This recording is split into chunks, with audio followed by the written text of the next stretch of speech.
Have you ever wondered while watching people at the gym why some lifters go heavy with just 5 reps, while others stick to lighter weights for 15 reps or more? Which approach actually builds more muscle? I used to be completely confused about this myself.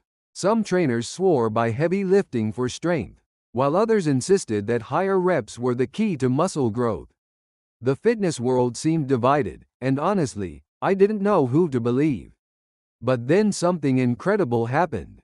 A groundbreaking study from McMaster University in 2016 completely shattered everything we thought we knew about representative ranges and muscle building. The researchers took 49 trained men and divided them into 2 groups for 12 weeks. One group lifted heavy at 80% of their one representative max for 8 to 12 reps, while the other group used light weights at just 30% of their max for 20 to 25 reps. The shocking result? Both groups gained almost identical amounts of muscle mass. This discovery turned the fitness world upside down. But here's where it gets even more interesting. While muscle growth might be similar, the effects on your body are dramatically different depending on which approach you choose. Today, I'm going to reveal exactly what happens when you train with 5 reps versus 15 reps. And by the end of this video, you'll know exactly which method is right for your specific goals. To understand why this happens, we need to dive into the science of muscle fibers. Your muscles contain 2 main types of fibers. Type 1 fibers, also called slow-twitch fibers, are built for endurance. They use oxygen efficiently and can contract for long periods without getting tired. Type 2 fibers, known as fast-twitch fibers, generate explosive power but fatigue quickly. These are the fibers responsible for those impressive bench press numbers you see at the gym. When you lift heavy for 5 reps, you're primarily targeting those type 2 fast-twitch fibers. These fibers have the greatest potential for growth, which explains why powerlifters often have such impressive muscle mass despite focusing mainly on strength. However, when you perform 15 reps with lighter weight, you're engaging more type 1 fibers, along with the type 2 fibers, creating a different kind of muscle stimulation. Here's where the science gets fascinating. According to a comprehensive meta-analysis by Dr. Brad Schoenfeld published in the Journal of Sports Medicine in 2018, what matters most for muscle growth isn't necessarily the weight on the bar, but rather the total training volume. Volume equals weight multiplied by reps multiplied by sets. So whether you bench 200 pounds for 5 reps or 120 pounds for 15 reps, if the total volume is similar, muscle growth will be comparable. But don't think this means the 2 approaches are identical. The adaptations your body makes are completely different. Heavy lifting with 5 reps creates powerful neurological adaptations. A 2019 study in the Journal of Strength and Conditioning research showed that training with 85% or higher of your max weight led to 31% greater improvements in maximum strength compared to lighter weights. This happens because heavy lifting teaches your nervous system to recruit more motor units simultaneously, essentially allowing you to use more of your available muscle mass at once. On the flip side, higher representative training with 15 reps excels at different adaptations. It dramatically improves muscular endurance and increases capillary density in your muscles. This means better blood flow, enhanced nutrient delivery, and that incredible pump feeling that lasts much longer after your workout. The increased capillarization also speeds up recovery between sets and helps remove metabolic waste products more efficiently. The visual differences are remarkable too. Heavy lifting tends to create denser, more compact muscle growth.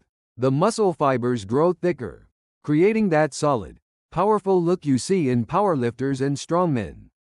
Higher representative training, however, promotes more sarcoplasmic growth, which increases muscle volume and creates that full, pumped appearance that bodybuilders are famous for.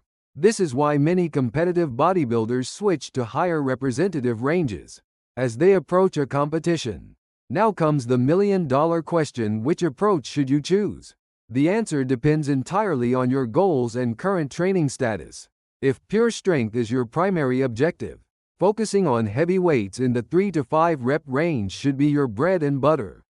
Research consistently shows that strength gains are maximized when you train at 85% or higher of your one representative max. However, if you're primarily interested in muscle size and aesthetics, the research suggests that a varied approach works best. A landmark 2017 study in the International Journal of Sports Nutrition found that periodized training, which cycles between different representative ranges, produced superior results in both muscle growth and strength compared to sticking to just one representative range. Here's how you can implement this practically. Spend 4 weeks focusing on heavy lifting with 3 to 5 reps, then transition to 4 weeks of moderate weight with 8 to 12 reps, followed by 4 weeks of lighter weight with 15 to 20 reps. This approach, called periodization, ensures you're maximizing all the different pathways for muscle growth, while preventing your body from adapting to just one stimulus. But there's a crucial factor that many people overlook: individual differences in muscle fiber composition. Some people are naturally gifted with more fast-twitch fibers, making them more responsive to heavy lifting. Others have predominantly slow-twitch fibers and respond better to higher representative training. You can actually test this yourself using 80% of your one representative max. If you can only manage 3 to 5 reps, you likely have more fast-twitch fibers. If you can bang out 8 or more reps, you probably have more slow-twitch fibers and should emphasize higher representative training.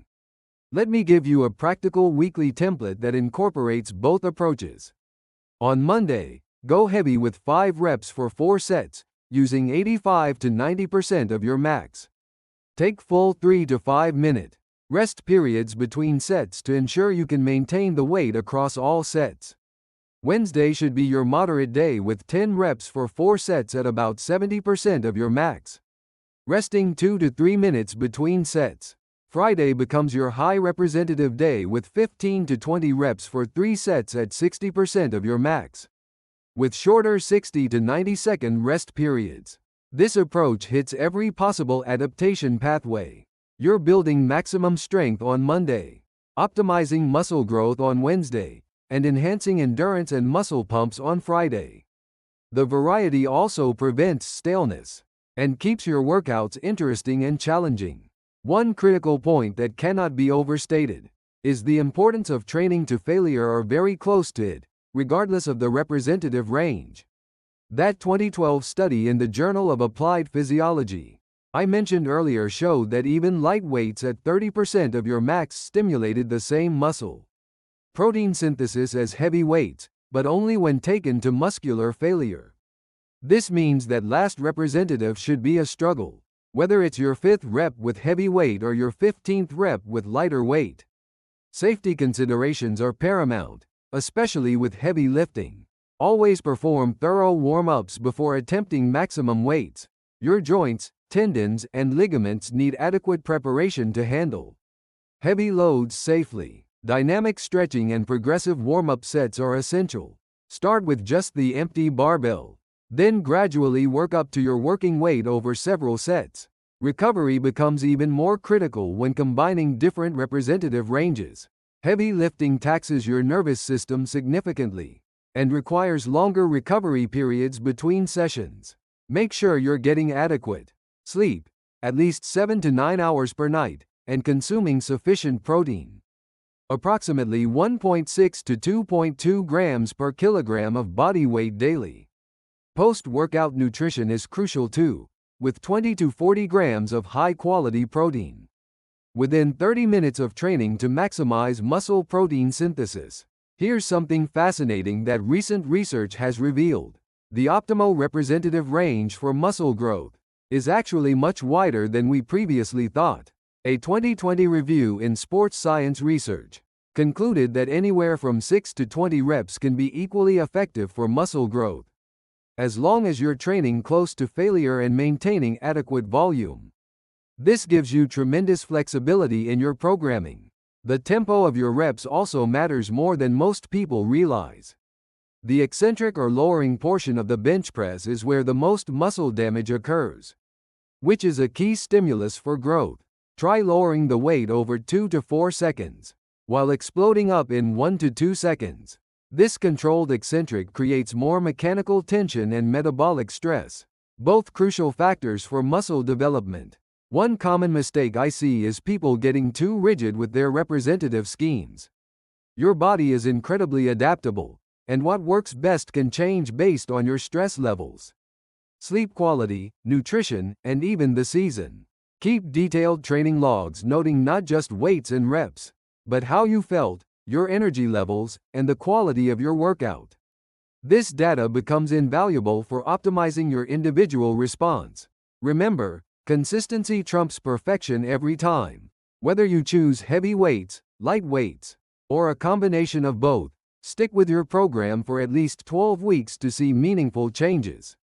The most important thing is finding an approach you enjoy and can maintain long-term. Your future self will thank you for starting today, regardless of which representative range you choose to begin with.